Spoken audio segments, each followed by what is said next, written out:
নমস্কার বন্ধুরা, আমি রণদীপ হিস্ট্রি দর্পণ এডুকেশনাল চ্যানেলে আপনাদের সকলকে আবারও স্বাগত। আজ আমাদের আলোচনার মূল টপিক হলো যারা এবছর ফিফথ সেমিস্টারে উঠেছো কল্যাণী বিশ্ববিদ্যালয়ের অধীনস্থ বিভিন্ন কলেজগুলোতে এবং তোমাদের পঞ্চম সেমিস্টারে ইতিহাসে মেজরে কি কি কোর্স পড়তে হবে তার উপর ভিত্তি করে কিন্তু আমরা এই ভিডিওটা তৈরি করেছি। দেখো, তোমাদের কিন্তু প্রথম দিনই আমি বলে দিয়েছিলাম আগের ভিডিওতেই যে 5.1 এবং 5.2 অর্থাৎ মেজরে কিন্তু তোমাদের দুটো পেপার করেছে। এই দুটো পেপারে কিন্তু তোমাদের 5.1 যেটা রয়েছে সেটা মুঘল ভারতের ইতিহাস এবং যেটা পেপার 2 রয়েছে সেটা কিন্তু রয়েছে 5.2 এ তোমাদের আধুনিক ইউরোপের উত্থান অর্থাৎ ফরাসি বিপ্লবের আগে ও পরে। এবং এক্ষেত্রেও কিন্তু তোমাদের ঠিক 4টে ইউনিটই কিন্তু তোমাদের পড়তে হবে।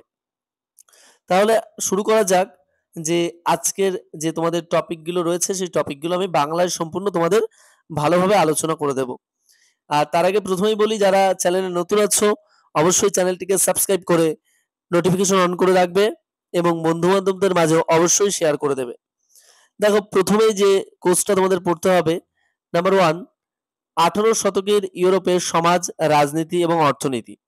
এছাড়া আছে মতাদর্শগত পরিবর্তনে নেতৃত্ব দানকারী দার্শনিক যেমন মন্তেস্কু, ভলতেয়ার, রুশো, দিদেরো প্রভৃতি এবং এদের দ্বারা কিভাবে বিপ্লবের ধারণা প্রকাশ পেয়েছিল সেই সম্পর্কে আলোচনা।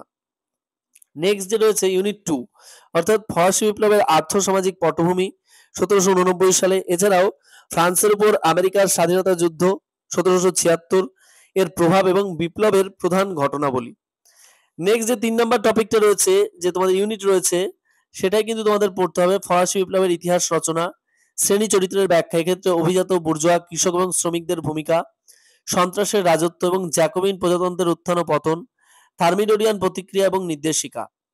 নেক্সট নাম্বার 4 যে ইউনিটটা রয়েছে তোমাদের নেপোলিয়নের যুগের রাইন নদীর সংঘ এবং জার্মানির পুনর্গঠন, মহাদেশীয় ব্যবস্থা এবং এর প্রভাব, উপদ্বীপের যুদ্ধ এবং এর তাৎপর্য, নেপোলিয়নের রাশিয়ান অভিযানের ব্যর্থতা, প্রুশিয়া বা প্রাশিয়ার পুনরুজ্জীবন এবং মুক্তিযুদ্ধ, নেপোলিয়নের পতন এবং মেটারনিখের উত্থান।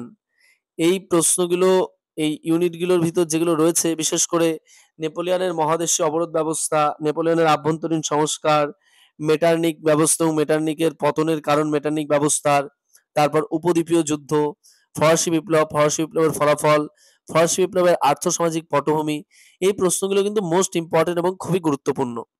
তবে তোমাদের কোনো অসুবিধা নেই, আমি ঠিক সময়ে তোমাদের কিন্তু আমি সাজেশন দিয়ে দেব।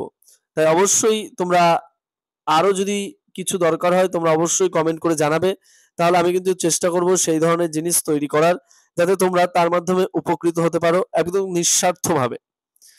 তাই যারা ভিডিওটা এখনো দেখোনি কিংবা দেখতে পায়নি আর যারা দেখছো অবশ্যই বন্ধু বান্ধবদের মাঝে শেয়ার করে দাও এবং ভিডিওটি যদি ভালো লেগে থাকে অবশ্যই একটি লাইক করো এবং কমেন্ট করতে কিন্তু ভুলো না। এবং বারবার বলছি, আরো যদি কোনো কিছু দরকার হয় তোমাদের অবশ্যই কমেন্ট বক্সে কমেন্ট করে জানাবে। আর সম্পূর্ণ ভিডিওটি দেখার জন্য তোমাদের সকলকে অসংখ্য ধন্যবাদ। দেখা হচ্ছে পরের ভিডিওতে। সকলে ভালো থাকবেন, সুস্থ থাকবেন। ধন্যবাদ।